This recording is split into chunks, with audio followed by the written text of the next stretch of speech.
City Council work session and Urban Renewal Agency meeting. Thank you for joining us in this hybrid meeting format. For work sessions like this one where there is no opportunity for public comment, those wishing to access the meeting can do so by watching the live stream available on our website, the broadcast on Comcast Channel 21, or by calling into one of the phone numbers listed for this meeting on the public webcast and meeting materials web page. And I just have to say, it's really nice to be all around the table with all of you. It feels like it's been a very long time. So happy to see you all, and thank you anyone who's online for joining us. And with that, I call the January 22nd, 2024 meeting of the Urban Renewal Agency to order, and I will turn it over to the city. It should be City Council, actually. Oh, I'm sorry. We're doing. There we go. Council's the one. It is City Council. Thank you. Okay, I will not calling the agency open, and I will be opening the City Council meeting. Like you're a good Yeah. Thank you, Mayor. We have a full team of community development here tonight to go through a list of items. We're starting with an update on the Riverfront Urban Renewal Plan, and I will kick it over to Amanda D'Souza. Thank you. Good evening, everyone. My name is Amanda D'Souza, and I'm the Development Programs Manager in the Community Development Division. Today, we are here to continue discussion and possibly take action on the proposed amendment to the Riverfront Urban Renewal Plan. You last discussed this in November when you directed staff to update this proposed spending limit increase to $75 million. I have a brief presentation today on the updated proposed amendment. I'll first recap the amendment process. You started this discussion in November of 2022 when you considered the future of the Riverfront District and directed staff to bring back a proposed amendment.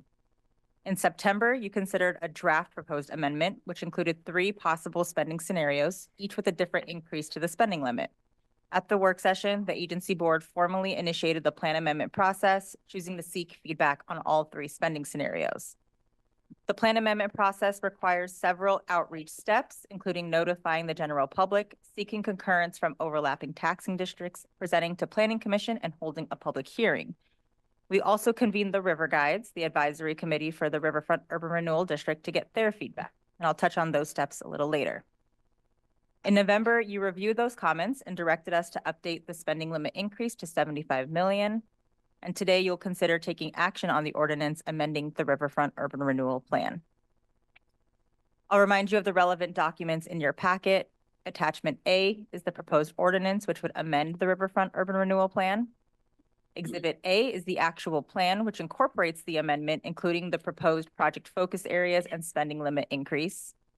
Exhibit B is the report, which includes information on the district's current conditions and the financial impact of the amendment. And finally, the blight analysis findings for the Riverfront District are in Exhibit C. I'll recap the proposed project focus areas that are included in the amendment. I'll keep the summary high level, but there's more information about each in Attachment B, and we're happy to answer any questions you have. As you'll remember, the proposed project focus areas are split into 2 categories. The first is existing activities, which includes supporting the adaptive reuse of the steam plant and supporting the Downtown Riverfront Affordable Housing Project, which includes a minimum of 75 units affordable to 60% of area median income. The activities that would be new to the plan are the 3 focus area buckets carried over from the Downtown Urban Renewal Amendment. Additional housing includes development fee assistance and real property acquisition and disposal. Physical improvements to address safety and comfort includes projects in the right-of-way that create safe, accessible, and welcoming spaces. And then the final bucket is projects directed or initiated by the agency board.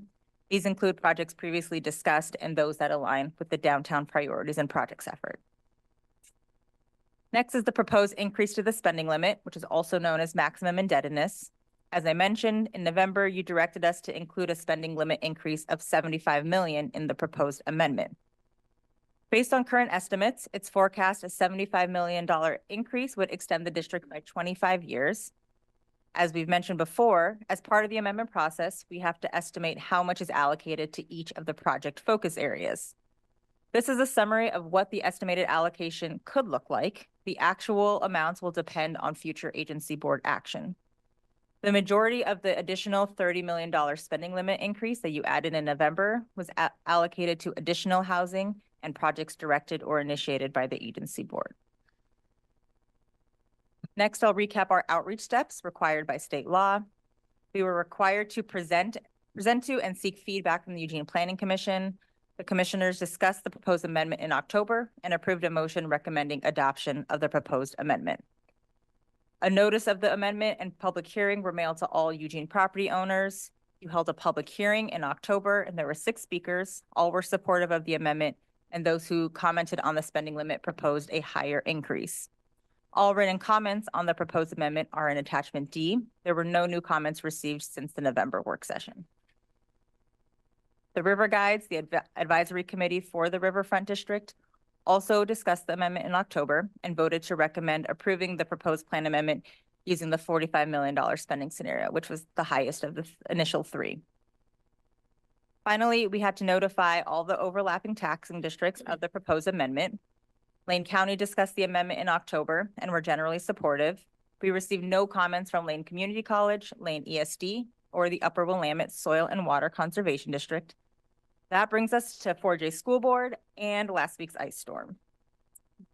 So state statutes require that in order to increase the spending limit, we have to obtain concurrence from the taxing districts that impose at least 75% of the permanent rate levy for properties in the district.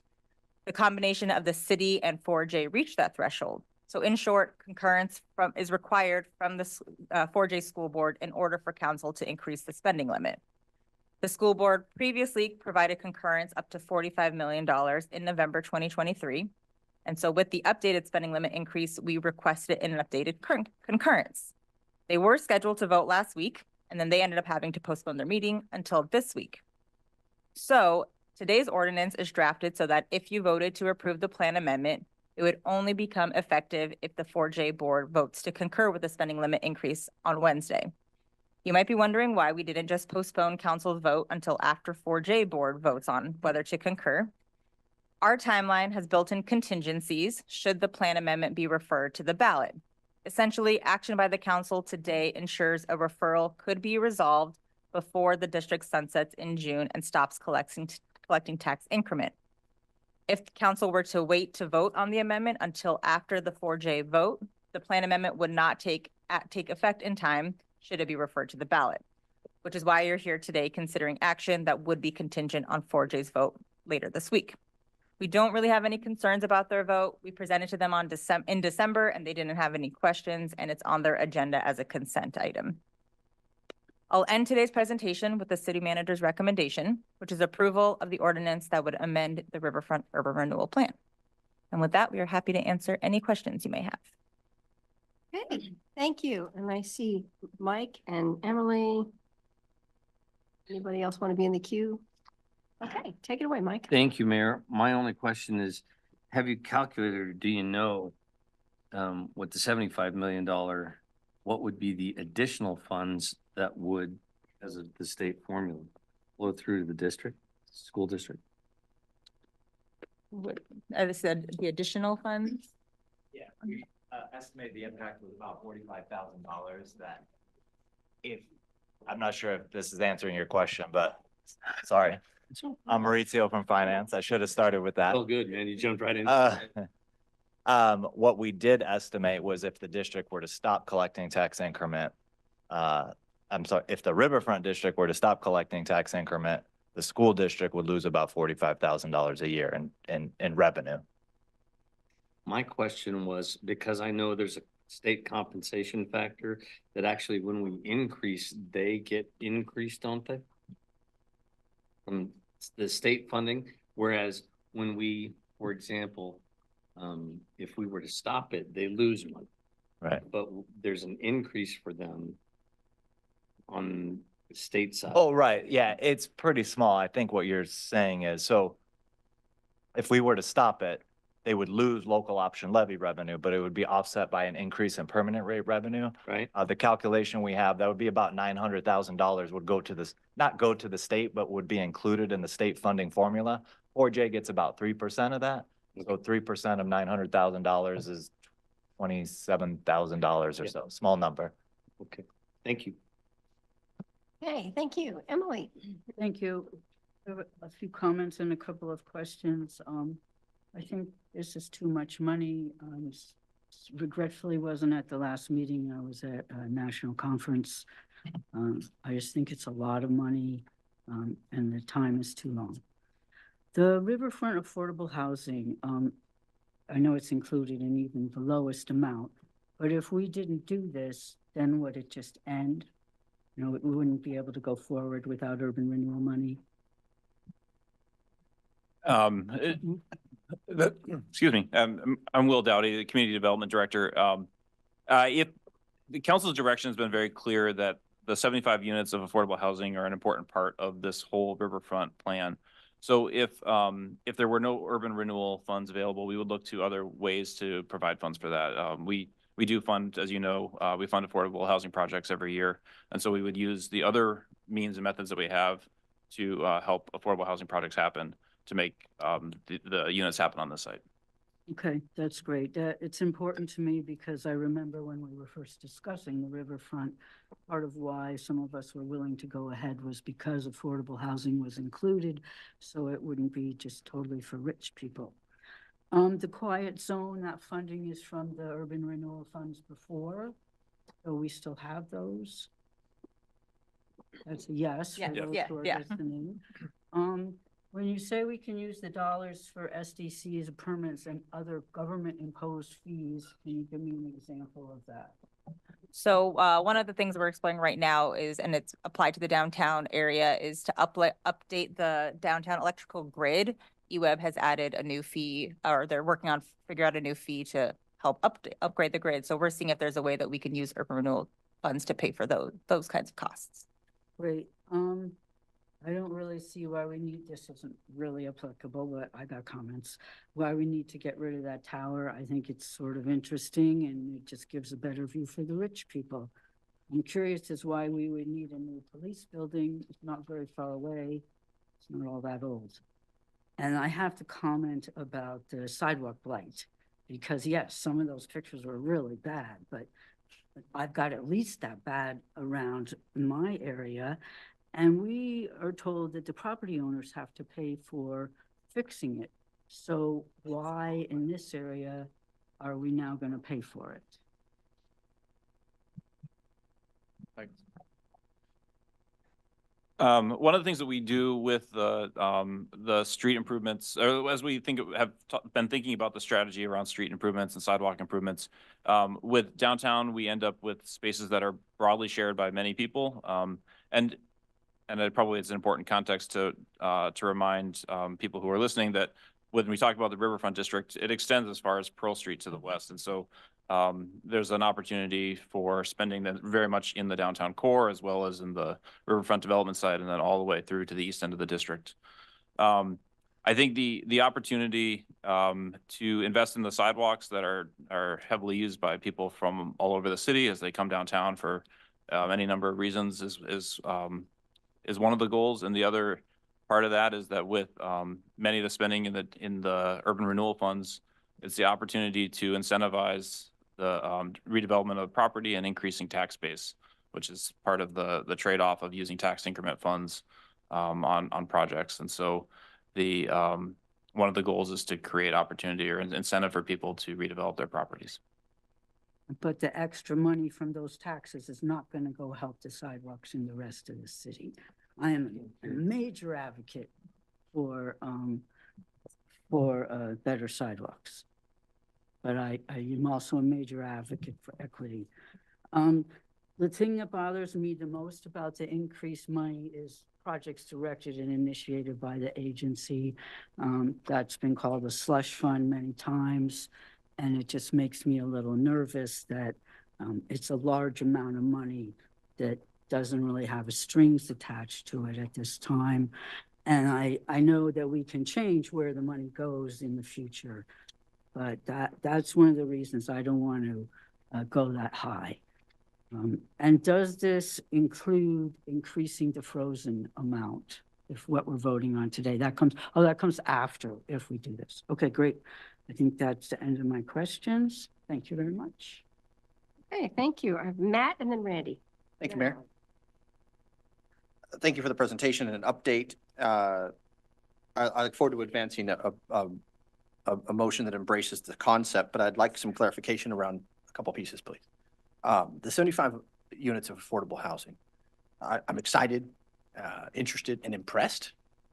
However, it's my understanding that those 75 affordable housing units are detached and not necessarily part of a mixed economy. They're not necessarily woven in with market rate housing. Can we have some clarification around that, please? So the direction that we've received from you all is that it should, the parameters that we cover, so it has to be at least 75 units, has to be affordable to 60% AMI. It's up to this body whether they want to change that criteria, add to that criteria. I think one of the limitations is putting more than 75 units on that piece of property might be challenging, and so that's something to consider, but it's up to the agency board kind of how the project will move forward. And so if the plan is amended, we would be coming back to you to talk about what the project will be and how to move it forward. Do you envision one building with all 75 units, or do you envision truly a mixed economy where there are affordable units within the same structure as market rate housing? I think it depends on the design. I don't know, Will. At this point, we've identified parcel 2, and in the previous, I guess, presentations to council, I identified the parcel 2 of the riverfront, which is the in the corner of 4th and Mill. That would be the site for the affordable housing. And so, as Amanda said, there may be challenges of getting more than 75 units on that site. And so then our assumption has been that we're headed towards a single building with just affordable housing in it and not the mixed economy that you're describing. But that's, again, we would be bringing this back to council or the agency board for further discussion if the plan was amended. Well, I would rather see the latter, but happy to see 75 affordable housing units within the district either way. I hope that's helpful feedback. Adaptive reuse of the steam plant at a $6.3 million price tag. The steam plant has somewhat evolved or devolved in our 2 years of having this conversation. At one point, there was a potential Arcimoto footprint, a potential cafe with a restaurant overlooking the river, potential mixed-use office space, commercial on the bottom, residential on the way up was one possibility. At $6.3 million, I look at it as an attractive space for a fire station. But I would like to hear what's the latest update on the steam plant?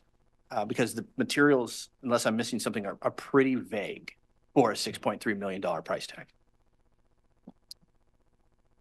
So definitely if the plan does get amended, we would be coming back to the agency board to talk more in detail about the steam plant. The current plan continues to be ground floor that's open to the community with food, drink, performance venue, art space, and an upper on the roof deck, food and drink space also open to the public. The hotel is still the anchor. Mark Fromeyer, Mark Mickus are still committed to the project. We've asked could we get some information from the hotel developer that they partnered with, and they provided that to the hotel developer, who's an experienced hotel developer, is still committed to the project. So they are still very committed to the project, and we'd be bringing back updated deal points if the plan were amended. Thank you. I may have misspoke when I said Arcimoto, meaning Mark and Yes, the yeah. boutique hotel. Thanks for jogging my memory. That concludes my questioning, Mayor. Like I said, I'm enthusiastic to advance this. The devil's in the details, so I look forward to the next steps. Thank you. Randy and then Alan. Thank you, Mayor, and thank you, Amanda and Will, for the presentation. I think it's a good reminder. Just to clarify, the footprint of the Riverfront Urban Renewal District is larger than the footprint of the former eWebsite, correct? Correct. It goes all the way from about Pearl all the way to I-5 north of Franklin. Thank you. And in that area outside what is now we think of as the riverfront, the eWeb property, we have a substantial amount of blight, correct? Correct. Do you recall off the top of your head the percentage of blight we have in that area? I do not remember off the top of my head, but I can look for it in the package. Well, I know that we have talked about this before. Part of it's just as a reminder, but also for the public that's listening. And the urban renewal dollars, the increased amount will help with address that blight, correct? Correct, yes. Including potentially razzing some of the buildings that are currently vacant and part of the blight that could be redeveloped into something much better, i.e. compact residential.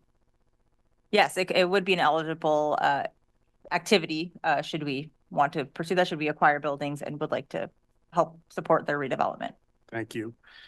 Another question, going back to the financing, we talked about 4J. Does that also include the Bethel School District, which is part of the city as well?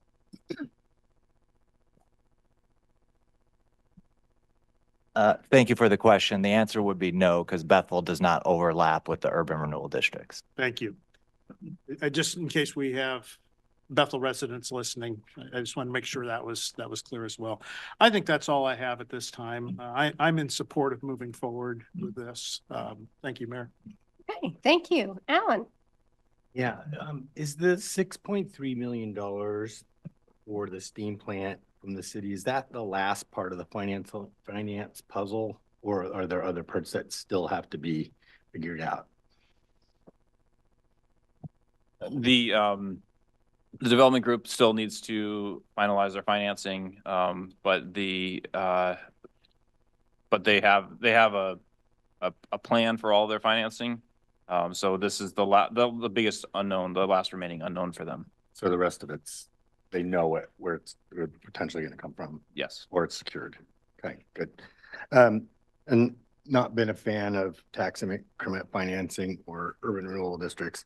I think there's other ways to fund it. I think it robs the general fund, especially in an era where we're going to probably either be asking for new revenue or making substantial cuts in general fund services. It's particularly troubling. And I probably might be able to get to supporting it if it were modified to be a significant majority of it were going towards housing, but the way this stands, only about 40% of it is dedicated to housing, and that's too low of a bar for me. I wanted to see this mostly be housing, and then parking is still on the list, which is problematic for me. And I agree with Emily, this is too much money, the 75 million, and too long of an extension, so I won't be supporting this proposal. Okay, thank you. And so when you just said that, it triggered a question for me, and now I'm in the transition, I've lost that question. Oh, I know. The question was of this, your sort of estimates of how these funds would be allocated if the 25 million feels too low. This council has the option of saying, we want to dedicate more of that 75 million to housing. So that decision is yet to be made. This is just giving us a framework for what it might look like. It's not written in any permanent way. So if that's a priority for this council, money can be shifted in that direction. Hasn't been the case, but okay. Emily, yes. So then of the money that we say we're going to use, we can still spend it on anything. These things aren't locked in yet. Correct. Yep. The numbers that are in the plan aren't Or we locked could in. spend it all on sidewalks or all on Correct. affordable Yep. housing. And an agency board approval is required for any expense over 250,000. So Thank you. Great sidewalks with no Yeah. housing. Yeah. That's one option. I'm putting them on Solar powered. Made of gold. Yellow Brick Road. There it is. All right, I think unless there are other questions or comments on this, I'm going to turn it over to Randy to put a motion on the table. Thank you, Mayor. Move to approve an ordinance adopting an amended urban renewal plan for the Riverfront Urban Renewal District. Second. Hey, all in favor, please raise your hands. 1, 2, 3, 4, 5, 6 opposed, 2, and that passes 6-2. Okay, thank you very much. Great presentation and preparation for us. Thank you so much. And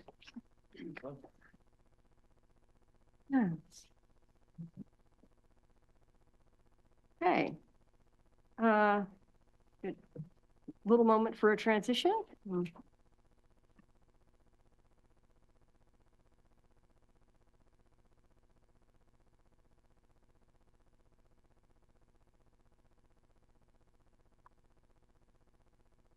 Okay, with that, I'm going to turn it back to the city manager to introduce this second item. Thank you, Mayor. I think you had several AISs, but our next big topic is around downtown housing and how we can incentivize that. And with that, I'm going to turn it over to Ann Fifield, who's going to lead us through the presentation. Good evening, Mayor and Councils. It's nice to be here after such a speedy work session. I'm Ann Fifield. I'm the Economic Development Manager in the Community Development Division, and I'm here with Amanda D'Souza again. This evening, we're going to talk about downtown and a proposed initiative to encourage new housing in the downtown core. Thank you, Amanda, just to show me how. It's not. Oh, it's behind us, but not in front of us. Okay. Okay, thank you. Get there.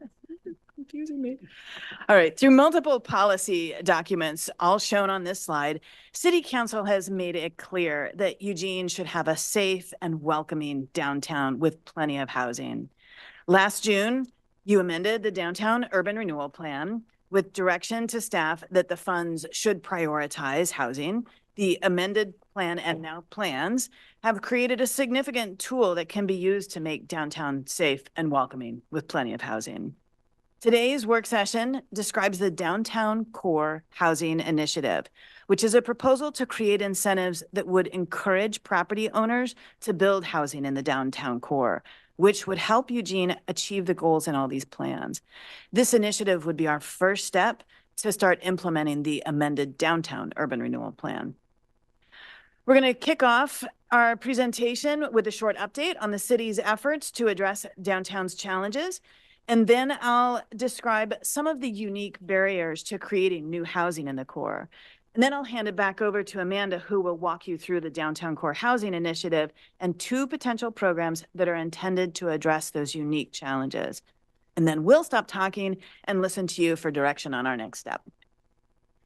Before we start talking about housing, we want to update you and any community members watching on work we've done regarding the downtown and what we're doing on the non-housing fronts to improve downtown more broadly. Because of course, if we want people to live downtown, we need to make it a place where people want to live. The city re-energized its efforts downtown near the end of the pandemic. In 2022, we implemented a public outreach effort called Downtown Priorities and Projects, and asked our community what they would do to what they would prioritize for downtown. This outreach yielded 6 priority areas listed here, and with public safety, social services, and housing at the top. We also asked folks where they saw the biggest need in our downtown, and we combined all of that input into this heat map, which shows a concentration of concern in the 2 or 3 blocks that extend out from the intersection of Broadway and Willamette, which is the heart of downtown. To address public safety issues, last year, the city hired a downtown incident commander to focus on social service, cleanliness, and safety. The incident commander is working to ensure that we have the right level of public safety resources downtown, including police officers, downtown guides, and volunteer downtown support team, which are the folks in the yellow jackets in this picture. The incident commander is also working to set up a responsive cleaning team that can address complaints in real time. And he's also working with the county on a co-responder model that will match police with qualified mental health professionals. For more information on all the work that we're doing, we're in those 6 priority areas. Please see attachment E in your packet. Downtown Priorities and Projects identified a vision for downtown, and city staff have been working on foundational efforts to make downtown a place where people want to be and people want to live. But we also need to create places for people to live. So the rest of this work session will focus on housing. The heat map generated in Downtown Priorities and Projects public outreach effort shows that the historical core of the downtown is the area with the most pressing need. We've overlaid this heat map with a map that shows existing and planned housing projects and the downtown urban renewal boundary. I hope you can still see the red, orange, and yellow lines from the heat map. Here's a legend for the new map. This new map shows housing developments in the downtown area. The blue dots show market rate housing and the purple dots show affordable housing. The size of the dot corresponds to the size of the development. So for example, Broadway Place has 170 units. It gets a relatively large dot. First on Broadway at the intersection of Broadway and Willamette has 19 units, so it gets a relatively small dot. It's striking how little housing is in the downtown core. In the 16 blocks that extend 2 blocks out from the intersection of Broadway and Willamette, there are 5 housing developments with 141 units. That's equivalent to 2.6 units per acre, significantly less than the 14 units per acre that's allowed in R1, which is our least dense residential zone. The planned mixed income development at 1059 Willamette Street will almost double the number of units in the core, bringing the overall density to a whopping 5 units per acre. There have been no new residential units built in the core since 2012. 2012 was a big year for the core. It saw the construction of Titan Court next to the LCC building. It also saw the conversion of commercial space to residential units at both First on Broadway and Park Place Apartments. But that was 12 years ago, and all of these projects had some support from the city or its urban renewal agency. As far as we can tell, the last residential building to be constructed without any local government support was this building down in the corner. It's a 6-unit structure that sits behind the library, and records indicate it was built in 1956. Eugene offers the MUPTI program in the downtown to encourage new housing. As you all know, it exempts new taxable value for the first 10 years. It's a tool that helps new development pencil out because it reduces new development's operating costs in its early years, but at no cost to the city. The property continues to pay taxes on its pre-development value. In 2015, council approved a modified MUPTI program that requires applicants to demonstrate specific public benefits and to go through a design review process. The revised program also makes it clear how properties can have the exemption revoked if they fail to comply with that criteria that was set by council. The program has helped bring about new units. The dots on the map with dark circles around them are buildings that have received a MUPTI since the 2015 revamp of the program. They're all the green arrows are pointing out them. In the 8 years since the program was revised, it has not been used in the downtown core. One project applied for a MUPTI and it was approved, but it never penciled out even with a MUPTI. Staff know of 2 other projects that did not get beyond the planning stages. The lack of new development is an indicator that the tools we offer today aren't a good fit to incentivize new housing in that central core. And there's lots of reasons behind the lack of housing in this core area. One reason is that the sites are physically constrained. Downtown offers very little elbow room. There's no vacant land next to a development site to hold your construction materials and equipment. And this makes logistics complicated. A builder needs to get equipment and materials onto the site on very busy and small streets. 1059 Willamette, which is shown on this slide, is an example.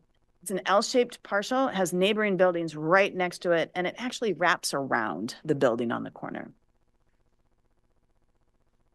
Another challenge in the downtown is that a lot of the parcels are small. This is an aerial photo of downtown. It shows parcel boundaries, which are probably very hard to see, but it's got a few examples highlighted in blue. The blue parcels in the upper right corner, those are the first 2 lots to get built on the riverfront. They're 1.5 and 1.25 acre parcels. On the lower left, you can see we've highlighted blue parcels. They're hard to see because they're so small. One's on Broadway, one's on faces of the park blocks. These parcels are only 1/10 of an acre, much, much smaller than the 1.5 on the riverfront. Small lots like these are very common in the core. I don't want to suggest it's easy to build on the riverfront. That project has faced many unique challenges, but parcels in the core face a different set of challenges. Another challenge in the core is the lack of consolidated ownership. If a single party owns a lot of property, that party can greatly influence the feel of a neighborhood. In the downtown core, there's a lot of different owners. This diverse ownership can be a real strength in a downtown because it helps create an interesting mix of buildings and tenants, but it's a challenge. A different challenge is many of the parcels have existing buildings, which may add demo costs to a redevelopment. But also a lot of those buildings have existing tenants who are paying rent. An owner in that situation isn't really motivated to tear down or drastically renovate that building. And that is also true for surface parking lots. They look like redevelopment opportunities, but they generate revenue as is, and the tenants are relatively easy to manage. So we've heard council state that we need more housing downtown.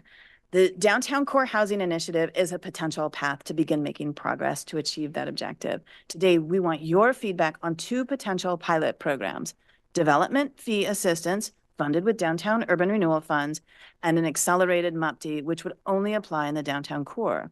Later this year, we'll bring back information about acquiring underused parcels and how we could dispose of them in a way to really enhance the community. We've thought about these programs as 5-year pilot programs with a 2-year update to council. If the programs are designed right, they could move the needle for new housing, but we want to monitor them and report back to you within 2 years. If no one has used the program in 2 years, we're going to want to reconsider those programs. On the other hand, to say we've seen 50 applications in 2 years, we're going to want to reconsider the program. So now I'm going to hand it back to Amanda, who will walk through the details of the 2 pilot programs. The first program I'll touch on is downtown fee assistance. This was made eligible in last year's downtown urban renewal plan amendment, as well as the riverfront amendment that you just approved. This program would apply to new housing located in the downtown urban renewal district and would use urban renewal funds to pay for government imposed development fees like SDCs and permits, which we estimate to be about $10,000 to $12,000 per unit. Paying for these fees would help make downtown housing projects financially feasible while also continuing to fund the programs that those fees pay for, such as infrastructure capacity for new growth. Projects would have to meet criteria approved by the agency board to be eligible. Proposed criteria include a minimum unit threshold. Projects, for example, would need to have at least 4 units if new construction, 2 units if converting existing space to residential, and increase housing by at least 50% if demolishing existing housing. There could be a minimum density of 25 units per acre. Projects would have to demonstrate project need, and projects would have to go through an urban design review similar to that used in the MUPD program. Staff would evaluate projects based on the approved criteria. Because fee assistance was made eligible in the Downtown Urban Renewal Plan Amendment, if the agency board wants to implement the proposed pilot program, it would need to take action on a resolution. The pilot program could be administered similarly to the existing Affordable Housing City Fee Assistance Program. Funding would not be provided directly to the developer. Rather, funds would be provided to the entities that collect the fees, and developers would be liable for the fee assistance if the completed project does not meet the approved criteria, such as project design. Again, this would be in place for a 5-year pilot period, and we'd provide metrics after 2 years. Next, I'll talk about a potential accelerated MUPD program. This is an area we'd really like your input. The idea of an accelerated MUPD was grounded in 3 observations.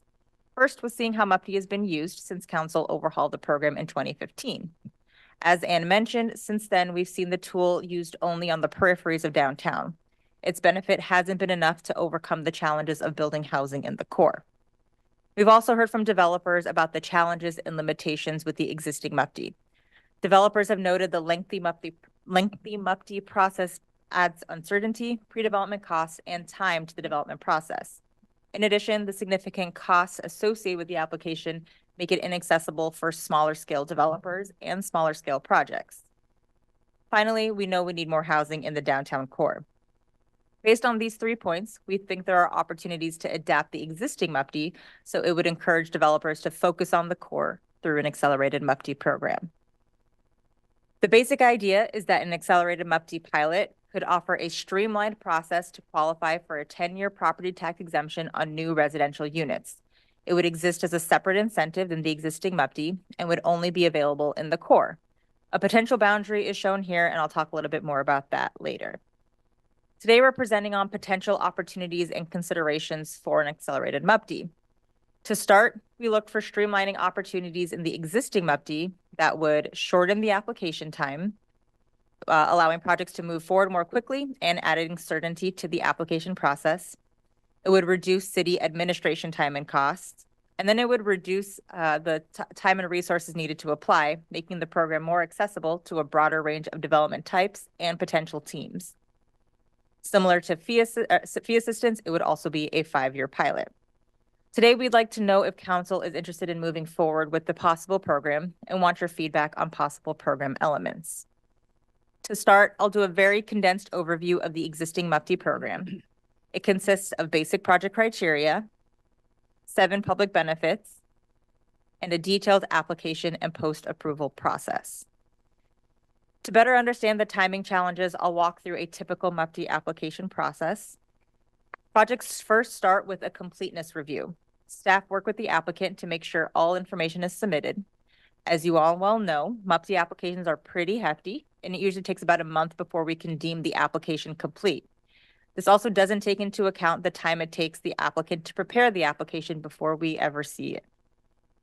Once it's deemed complete, it's about a 5-month process to review the application. We start design review, which takes about 1 to 2 months. The financial consultant starts their review, which also takes about 1 to 2 months.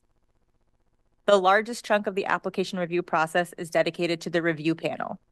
Overall, the entire panel process can take up to 5 months depending on scheduling and time of year. This includes prep time, 2 to 3 meetings, and wrap up. Finally, it takes about 1 to 1.5 months to prep before council can take action. Looking at that timeline and talking to developers, we've identified 4 areas where we think there might be opportunities for streamlining, highlighted here. These are the key areas we'll want your feedback on, and I'll walk through them each in a minute. At this point, the other elements shown here either don't add a significant amount of time to the program or are important pieces that we think projects should continue to meet, such as neighborhood engagement. If council directs staff to bring back a proposal for the accelerated MUPTE, staff could look for additional streamlining or efficiency opportunities within those components. So the first opportunity area I'd like to talk about is the evaluation of criteria. In the existing MUPTE program, council reviews and takes action on all MUPTE applications. Developers have indicated the uncertainty around the current approval process of MUPTE applications is a barrier to their use of the program and housing development. Due to the uncertainty, most developers pause their work until council is able to make a decision. We've heard from developers that they've often already invested up to 6 figures in their projects before council makes their decision, which is risky. An alternative method of approval could shorten the application process, allowing projects to move forward more quickly and reduce the duration of uncertainty. Some options for your consideration include council continuing to approve or deny accelerated MUPTE applications, like the existing MUPTE program, or council could consider accelerated MUPTE applications as consent items, like you do with the LRPD, our low income property tax exemption program. Or there is also now a third option. Due to new state legislation, you could consider delegating approval or denial to the city manager. The next option is related to the community review panel. As you saw, the panel makes up a considerable amount of application review time.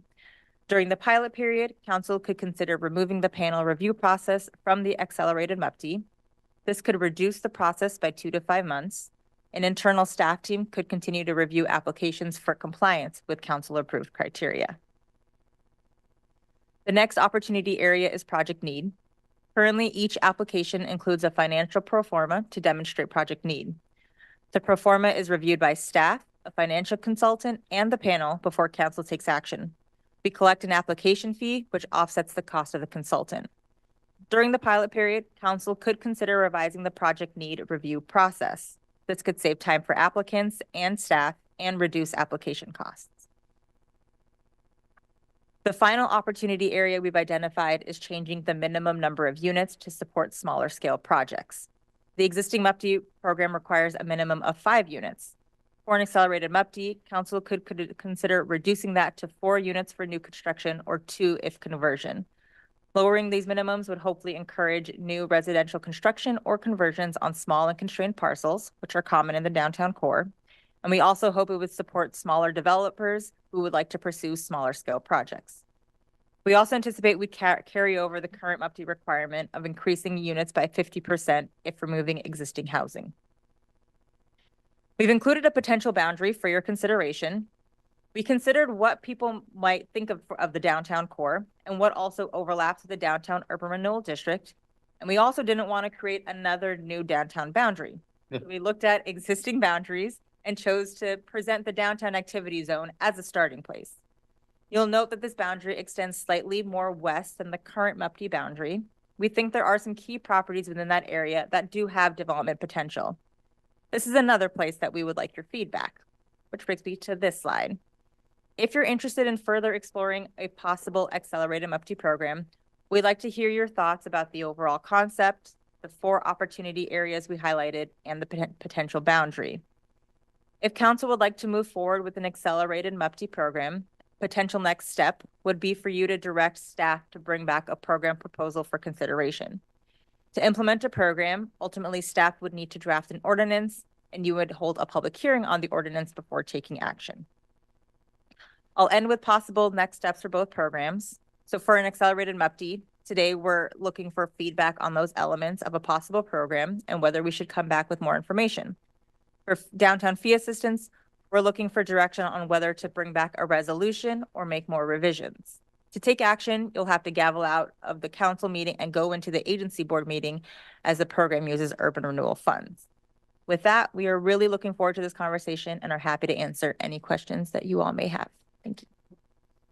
Okay, lots of hands went up right away. Thank you very much. So I have Emily, Greg, and Matt first, and to and Jennifer. Mayor. Oh, and Alan. Yeah. Thank you for the presentation. It was very clear and friendly. I like that. I think these are great ideas. I heard about them a while ago, so I've had some time to mull them over. I think they're really well thought out. The details have been paid attention to, and I like the way they work with each other. I think that the MUPTE simplified is a really good idea. I think it's been so complicated that for many reasons, but that being one of them, it hasn't been used. Why do we want to keep it just to that core? I know that that's where we have fewer buildings and we really want to increase housing there, but we want to increase housing everywhere. So why are we limiting it to the smaller area instead of the entire MUPTE area?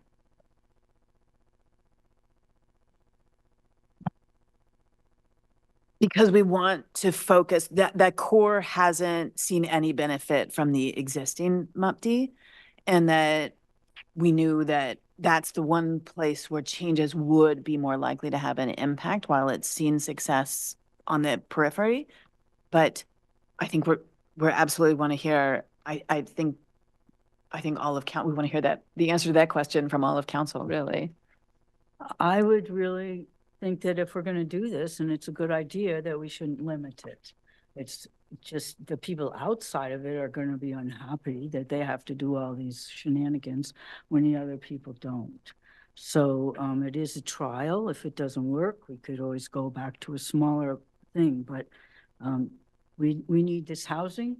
This is a way we can use it. I understand that the urban renewal part can only be used where there's urban renewal, so it can't be used in all of the MUPTE. So it might be beneficial to give those people the chance to use the streamlined ones. Has council rejected any MUPTEs? No. Right. So I think that would show that a more streamlined that doesn't require a work session from us wouldn't really be a change, since I know they haven't all been unanimous, but I know they've all passed. And then just a comment about neighborhood engagement. I go to the Downtown Neighbors Association, and so I've seen some of the presentations, which of course I've seen here also. And first of all, it's a very small group, so it's not really representing all of downtown because there's just not many people come. And they don't realize that they could have any input. They see it as a done deal. Oh, isn't this interesting? And there really isn't any discussion about whether they like it or there would be changes. I've told them that, hey, we actually do have a chance to, if we made a chance to talk about it, we could put our opinions forward. So it might be good to have a little help in that area to actually get feedback from that neighborhood. But I like these plans. I think we should go forward with both of them, with the bigger MUPTE area. Thank you. I have a full lineup. So Greg and then Matt. Okay, now we have MUPTE on steroids. 2 questions real quick. with, I'm going back to the earlier part of your presentation about 1059 Willamette. Because it sits in the urban renewal district, are we looking at that as possibly an example of how we would go about meeting those construction challenges? So what I'm saying basically is this: are we looking at using possibly tax increment financing to purchase surrounding buildings that are adjacent to the development that we want to have at 1059? And what is the cap or limit for us to do something like that? To date, we have not looked at acquiring properties at all, any privately owned properties, not even around 1059. One of the challenges is I believe that the property owner has not responded to queries about being able to buy it. And so it's a market that doesn't always work. It's when we'll come back to you with ideas about a strategy about how to acquire and then dispose of property.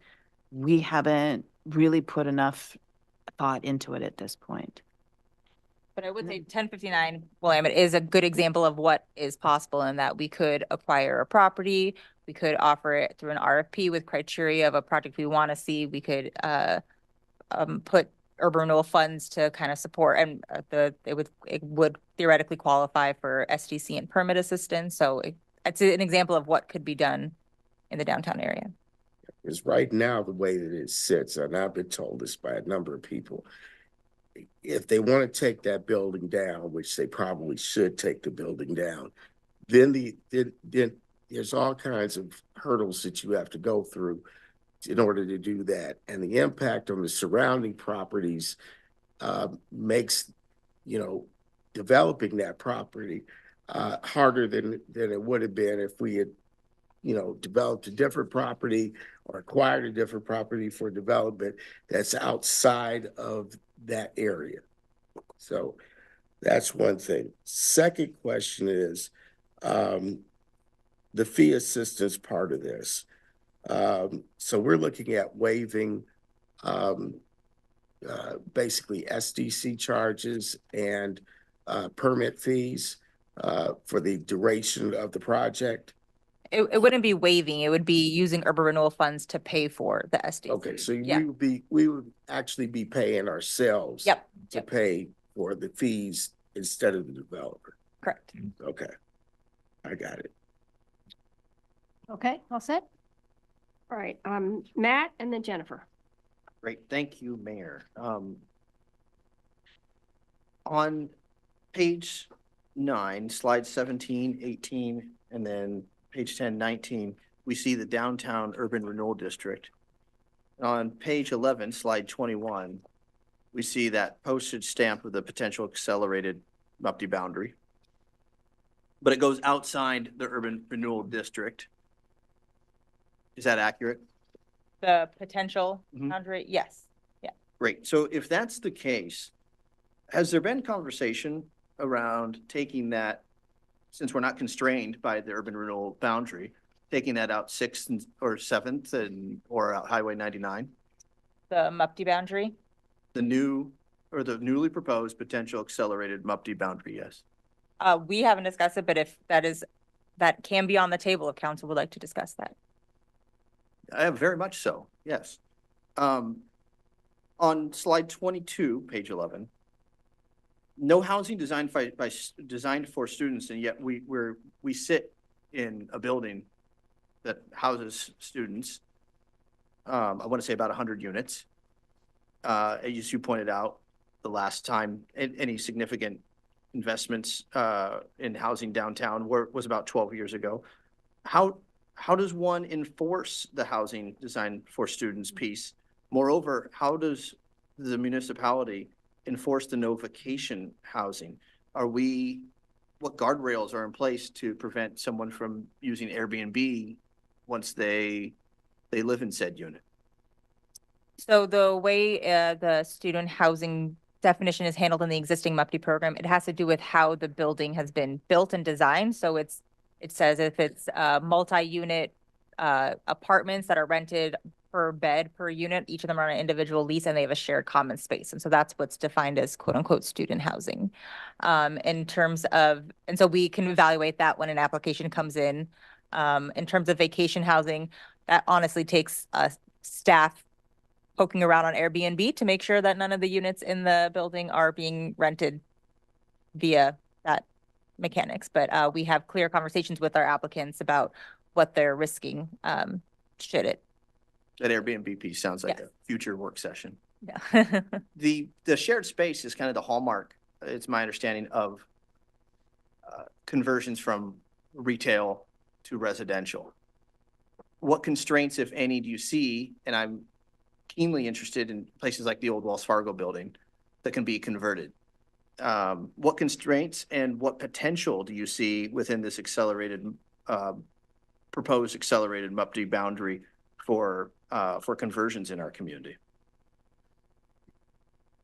I think the constraints will have to do with individual buildings. It's sort of interesting that in 2012, we saw 2 commercial spaces get converted to residential, both pretty small.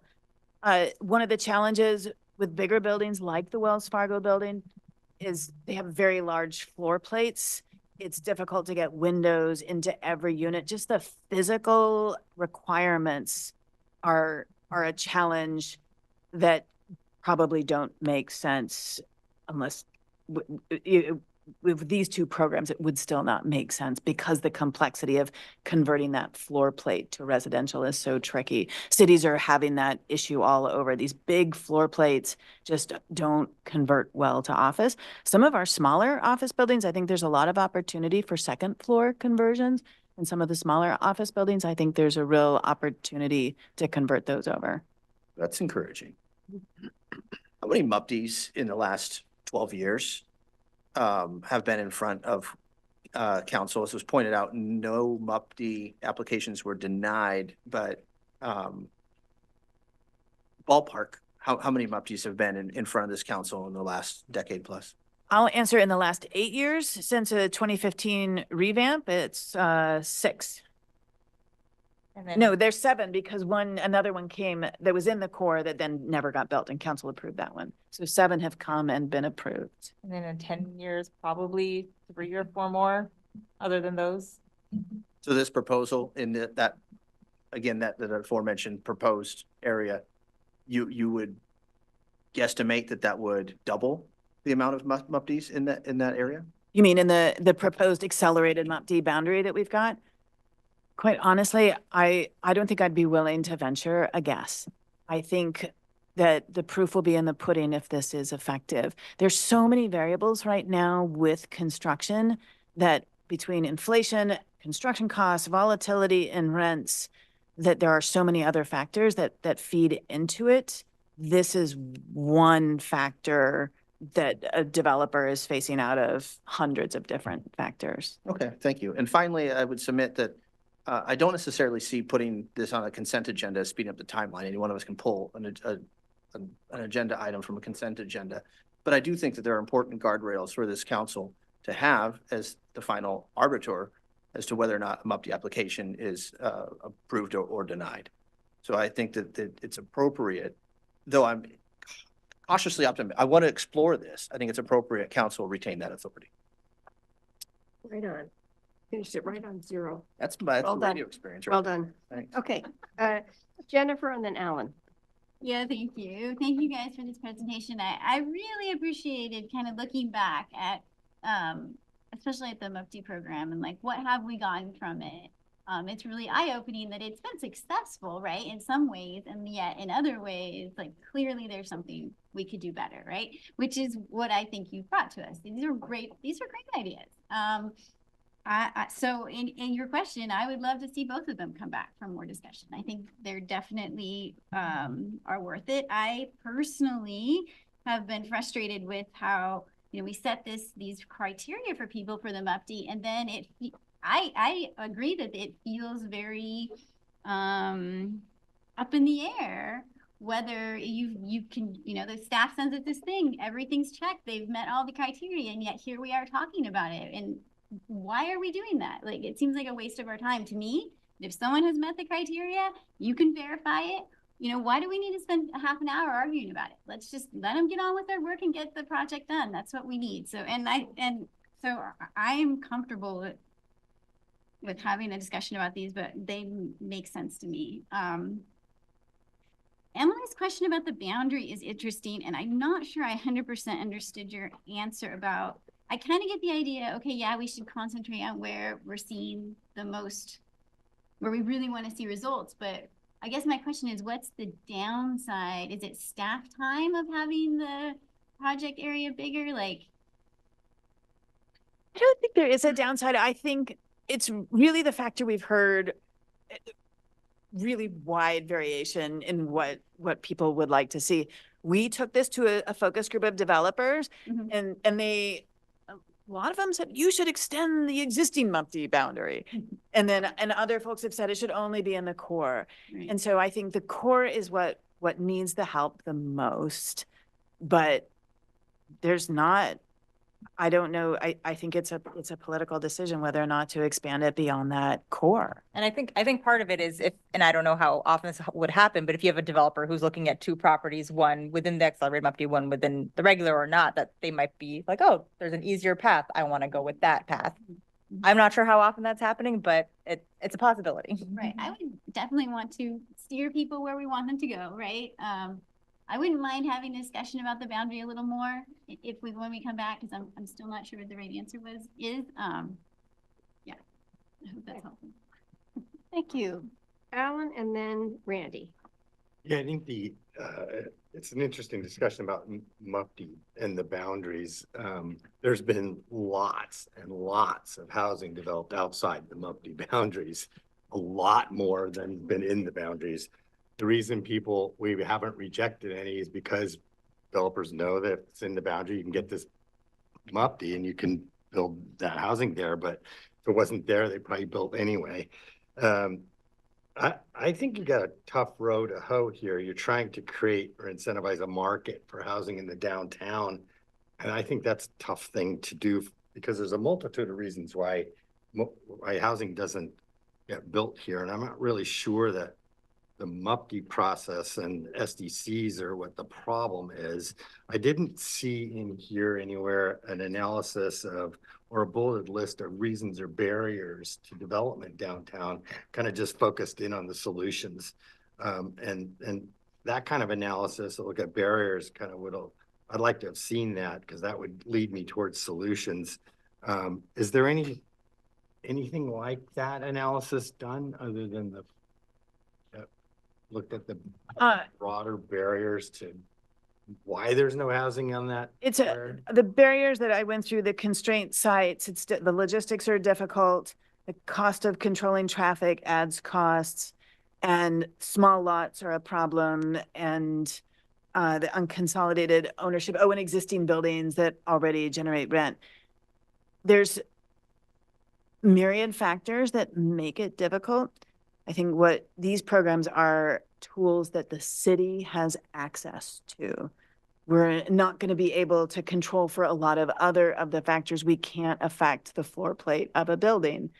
And so this is one place what these tools do. One, MUFD lowers the operating costs in the first 10 years. And so it just lowers the cost a little bit, which it just lowers the cost, which is then affects.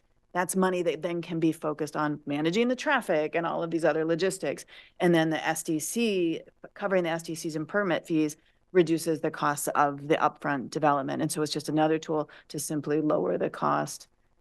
All of the other problems, they're all resolvable. All they take is money, but they take a lot of money. And so there's one place where we can pull, the city has the ability to pull a lever to actually lower the cost of development. Do you have an expected number of projects you expect out of this? No, I think that we won't know until we actually, if it is able to move the needle. It's quite possible this won't be enough to move the needle. Yeah, or kind of an evidence-based guy. Is there any evidence that shortening the MUFD process would get us more results? Other than the anecdotal stuff, people always say, yes, of course that would be. But in reality, it doesn't make any difference at all. We don't have a good control group. Yeah. And when I look at that slide 23 with the time frame on it, I'm a little puzzled by the accelerated, community panel was put in place for community review on purpose. It would really only adds 2.5 months to the project, and council prep really only adds an incremental like 2 weeks. I'm not sure eliminating the council's review of the approval or the evaluation criteria.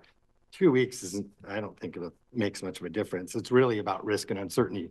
The fact that we've never rejected one should actually address that. But I think it's abrogating our responsibility as council, cutting us out of that review process and making that look at it. I think that's what our job is, to make sure that we do that. So that's one of the things I wouldn't want to see cut out of this process, is the council evaluation criteria, because I don't think you save much time in it, and it will add to the people, add more evidence to the people who don't like it anyway. What's our track record on when we get rid of SDCs and fees in promoting development of housing? Yeah, part 2.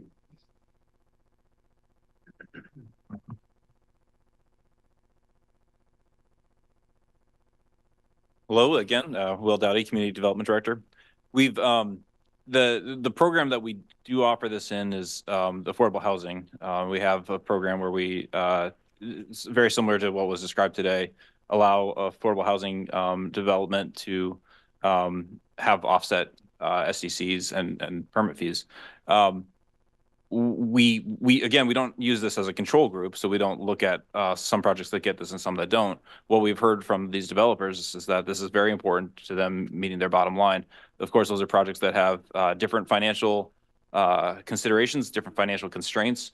Their challenges are on their long-term revenue rather than their upfront construction costs, compared to kind of a standard neutral development.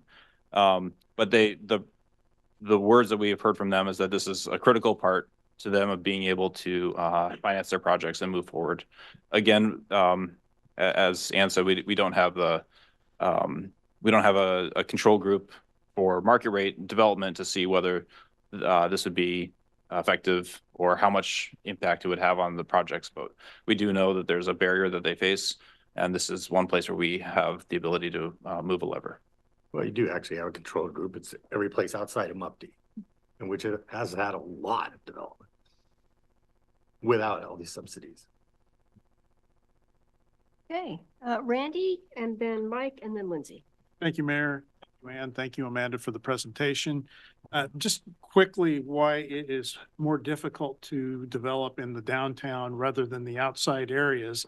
It goes back to a big piece around demo. And it's one thing to demo a lot that has really nothing around it, like we've seen along Franklin Boulevard. And also the big piece that Ann addressed about being able to stage your materials and your equipment. Developers have a high level of risk if they don't have materials to keep their workers working. There's the chance that their skilled labor leaves the site to go to another job, and then it's sometimes difficult to get them back. And every day, every hour of every day that things get delayed, it costs money and it makes it more expensive to develop. So that's one of the reasons that at least I've heard from developers say why they're a little more cagey about developing in the downtown core. Why I think it's really important that we focus on the downtown core, although I agree with Emily that we need housing everywhere. I agree with Matt that I would like to see something in the 6th, 7th corridor, but I think that should almost be a separate process and a separate MUPD program, because the needs are different. There's geographical differences between 6th and 7th Avenue and in our downtown core. So I think we need to be considering that. I do like the smaller site that's the downtown with the additional 5 blocks to the west. And the reason I like that, we're in the process right now of trying to reclaim our downtown from chronic behavioral and crime issues, and we're making good headway. But we're not going to be able to hold that if we don't find a way to bring more people downtown. The best way to consistently get people downtown and to kind of hold the beachhead is to get people to live downtown. And that requires more development. You saw the dearth of housing that we have, down in the low single digit percentage points of the part of our downtown that actually has housing in it. So this is an opportunity to come up with a faster process, and I like all the points in it, of trying to get us projects in and out and being developed. And I just think this is going to be really, really important to the success of the heart of our city, which is our downtown and our commerce district. And I'll take us back to the tax lot maps that we've seen with the 3D bar graphs that shows where the property tax, the highest percentage of property tax per square block comes in, which helps all of our neighborhoods across the whole city. It's in that downtown core. And if you know what I'm talking about, those bars that go up, that is producing a lot of tax revenue that help this be a great city, help us continue to deliver the services that are needed, and it's adding population without going out. Thank you. Hold on. It's a little over. 3 seconds. Mike and then Lindsay. I agree passionately with everything that Counselor Groves just said, except for the last part. I didn't really, I had an argument with that bar graph guy. But anyway, everything else, I agree entirely with this. The only thing that I would add to that is,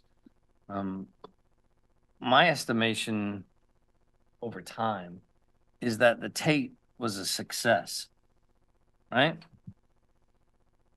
Well, we talk about housing and incentivizing it, and in everything that we talk about, and I agree, it's an absolute priority. I like the way you're going with this. I'm for it. But we always talk about housing that is for rent. We don't talk about housing that is for sale often. And I think that has a different set of benefits that it brings to the community if we were planning for how to incentivize housing that is for sale. So I'd like to see us add that analysis to the discussion. I mean, I think I saw, I don't remember the exact number, but a unit at the Tate that was for sale for like 600 and some, I mean, the value of that over time has gone up dramatically. And I think that's a good thing in a bunch of ways. It's harder to afford, certainly, but our long-term planning for housing that has the ability to be purchased, that is vertical in nature, that is compact in nature, I think is good planning that we ought to engage in more. Thanks. I'll say the MUPTI program, owner-occupied buildings are eligible for the MUPTI program. The Tate received a MUPTI. There's a state law that has increased liability requirements for condo ownerships that has really created a barrier to building new owner-occupied vertical housing. Really? And I think vertical housing in the downtown core with ownership opportunity it's an opportunity for folks, baby boom generation, looking to downsize, but don't want to turn into renters. And they can take the equity of their single family detached home and convert it into a condo unit in a vertical building is a great way to allow folks to age in place in the community they've lived in for decades. Yeah. Thank you. Okay, now Lindsay. Yeah, thank you. And thank you for this presentation and all the work that went into these. I'm highly supportive of both of these programs and would love to be presented with a resolution and program as our next step. I do think we should be focused on our downtown core.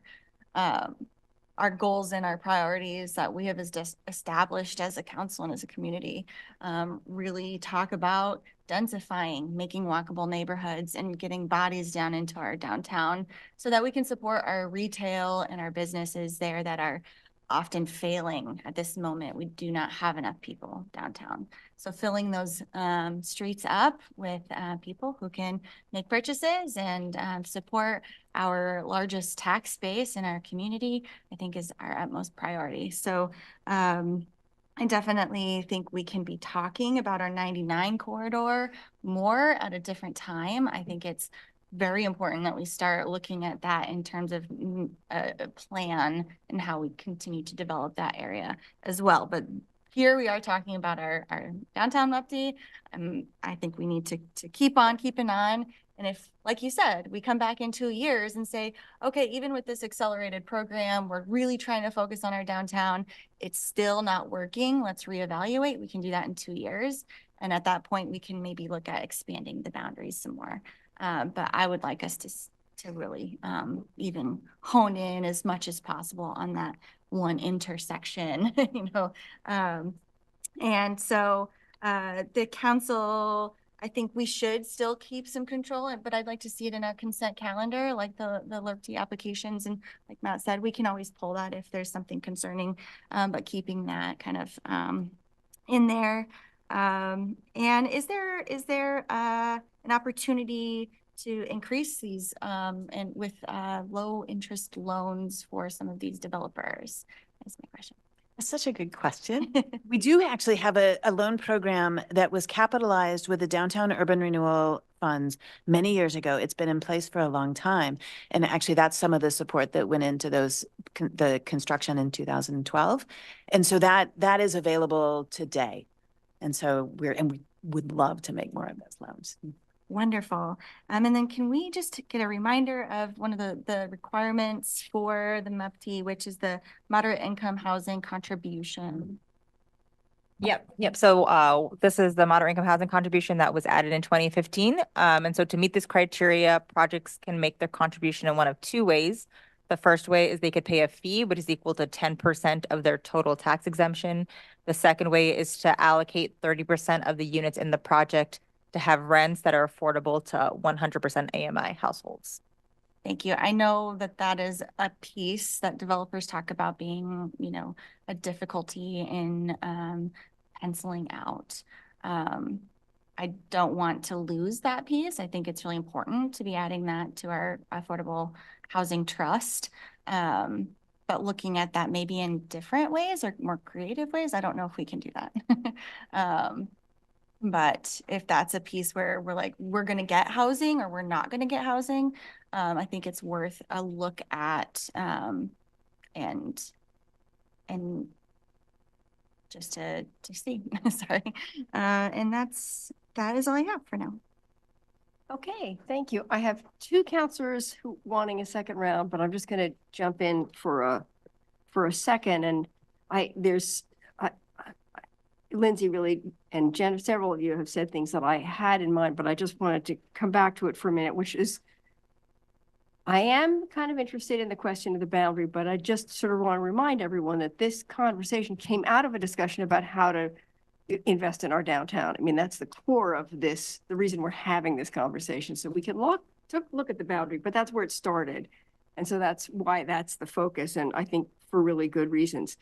The other thing in response to the comments around we've approved every MUPTI, that was by design, right? That this council would create criteria that were so clear that it was a known landscape. So if a developer fulfilled those criteria, they would get the MUPTI because that was the known landscape. And so I sort of appreciate council wanting to maybe still keep their eyes on this process, but I think it's all in how you front load it. Are those criteria adequate that you'll feel comfortable that if a developer meets those criteria, you then don't need to double check on that because you've established those criteria. So that feels to me like that's the important piece, is how we front load it, what exactly those criteria are. And then I guess not for this conversation. I am very interested in the condo conversation. We had talked about it just earlier today, and I think that's another conversation for another time, but really an interesting one, and one I'd love to see us explore more. Which one? Well, why the barriers to building condos. The legislative questions, the barriers to building condos. Okay, Emily and Matt, I have you both up for a second round. So Emily first. Thank you. I definitely want to push the core. It's really, really, really need people down there. But I also hear all the time, housing, housing, housing. So if we need more units, does it really matter where they are? So that's why I'm saying, if we're going to do it, why not make it easier for everyone? But I'm not going to be against it if it's only the core. I really want it in the core. But the core is also served by the Urban Renewal District, isn't it? And that's where they would get the assistance. So you might be able to have a MUPTI over here, but you wouldn't get that assistance. So if you were a developer with two properties, that might offset that, rather, you needed a harder MUPTI, so you'd build downtown. Maybe having the extra money for SDCs and permits would help that still continue for downtown. The fee assistance there's no cutoff like there is for the affordable housing, which made it first come, first serve, the amount of money we were going to allow. No, and we would have to think through the logistics a little bit more. I mean, the cutoff is just figuring out what the financial piece works and how the budgeting works, but I think that's a very solvable. I don't want to cut off. Yeah. Okay, noted. Yeah, I got that million, many millions. 6th and 7th, I'm interested in a different subject. I think this we should go forward with and not make it harder to get there. I think that the review, I don't need it to come to council for another work session. I think 2 or 3 months for community review and another few weeks for us to look at it, assuming that we can get the agenda to line up, isn't really necessary to me right now. I would trust that, but I do think keeping it on the consent would be good so that any concerns can be addressed. And the last point is we have nothing to lose by trying this. It's not, I don't think it's that much to set it up. And if we don't get anything, well, I'll be surprised, but we won't have lost that much. Where if we don't try it, could have lost a lot. So I really encourage that we go forward with this with whatever, restrictions people can agree to. Thank you. Okay, thank you. Matt, final comment? Yeah, thanks, Mayor. You can't win risk with Australia alone. So, so I appreciate the enthusiasm of looking beyond the downtown corridor. And can you tell I've been locked up in for 5 days straight? It's been board games, mostly Scrabble. And kudos to Becca for kicking my butt multiple times. It's great to see the green building features piece in the MUPTI, but what seems to be missing are the guardrails that promote family wage jobs and family benefits, clear community benefits, project labor agreements, to ensure that responsible best labor practices are embraced, equitable labor practices, like focusing on women-owned or minority-owned businesses, recognizing a great deal of those might be state law, which is probably why they're not highlighted here. But I wonder what other pieces the municipality can do around that kind of CBA, community benefits agreement option to really ensure that folks are building responsibly. I'll pause there and then I have another thought about vertical housing. So some of these concerns were addressed with the 2015 revamp. So they're all packaged under the local economic impact plan. So they don't jump out as in there. So there's a minority women business component where they meet with city staff who specialize in that and with their contractor so that they make sure that they're advertising on all the avenues like COVID, which I don't forget what it stands for, to make sure that they're reaching out and making sure there's opportunities for minority and women-owned businesses. Applicants and their contractors and their subs all have to sign affidavits saying that they don't have any unpaid debt, wage, I forget all the specific terms. So there are some safeguards built in. If you direct us to bring back a proposal, we can look at it and kind of think about if there's any room to either buff it up or make it more efficient, especially if that's an interest. So it is one of 8, but I have a keen interest in that piece. I do have some heartburn and angst over providing tax abatements for developers who raise housing for more future housing. I'd much rather see building up along transit lines and the vertical housing that's been alluded to, as opposed to putting people out who are currently housed in our community for the sake of building more housing for future Eugene residents. Just want to make that really clear. That gives me a lot of heartburn. And so if there's a way to provide an even greater incentive for someone who isn't removing existing housing, I would fully embrace that. So the way it's written now is they would have to replace, if they were gonna demolish existing housing, they'd have to increase it by at least 50%. There, as you saw, there isn't a lot of housing in the downtown core, so. Right. But there is some, and there's another component that if urban renewal funds are used for a project that results in in someone's housing going away or the business going away, we do have to set a relocation policy, and support residents that way. So there are some safeguards in there, but. I'd like to see more. Okay. We're talking about folks' homes. Yeah. Thank you. Is that it? Yep. Okay, if there are no, oh wait, I do have Alan. Yeah, I was just gonna add that there's also a part of the proposal or the MUFG that they have to sign an affidavit that they will follow all laws and regulations. And if they don't do that, they can get their MUFG revoked. And I would wonder what the resources are to properly track and ensure that the law is being followed in all cases. The way they are from normally for all projects, but yeah. Right. But if there's such a clear tax abatement, then it gives me pause for concern. Thanks, Dick. All right, thank you. I think with that, I'm ready to turn it over to you. Mayor, could I make one short comment Sure, first? please. I just want to echo my support for what Councilor Keating was saying about it, either a CBA or something that speaks to wages and how we take care of our employees when government money is involved. I think that that's important. I understand Boley made a lot of changes that made a lot of that on the local level moot. But, you know, even making sure that we have the proper citations in the agreements that we make so that we are protecting our labor and we don't end up with some of what we've seen in the past where people were sleeping in their cars and the work was not quite to the standard we were hoping, Capstone specifically. So with that, I'm off my soapbox and I move to direct the city manager to prepare an accelerated MUFG program proposal based on city council feedback and schedule a work session for council to review the proposed program. Second. You want to speak to that? Yeah, I'd like to make an amendment to add not including the council review evaluation criteria.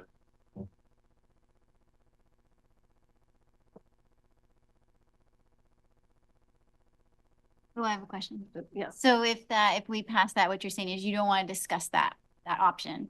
Yeah. You don't want it to be included at all? Right. For discussion? Okay. I think it's worth discussion, so I would vote. We didn't have a against that. second, did we? We don't No, he doesn't have a second. No, she was clarifying. He was clarifying. There's no second yet. And I don't think you have a second. I'll second that. Okay. So want to vote on to amend the motion? All in favor, please raise your hands. 2 opposed. 6. Okay, so we're back to the original motion. All in favor of the motion, please raise your hands. 1, 2, 3, 4, 5, 6, 7. Opposed? 1. Okay, so that passes. Thank you. Next. Mayor, this would be when you would close out the city council. Oh, I'm sorry. Right. Thank you. Well, with that, I will adjourn the city council work session and open the January 22nd meeting of the Urban Renewal Agency. All right, now we're ready. Just to make the motion? Just to make the No motion. discussion. Well, we've just had a work session on this in which Got it. people discussed it. So It was a unless loose you can I put was the. being facetious. Oh. I'm sorry. It's like, oh, all right. Okay, my humor is too subtle. Move to direct the agency director to schedule action on a resolution implementing the downtown fee assistance program as described in attachments A to this AIS. Discussion? All in favor, please raise your hands. 1, 2, 3, 4, 5, 6, 7, 8. That passes. Thank you very much. Great discussion, great work. We look forward to the next steps and we are adjourned. you.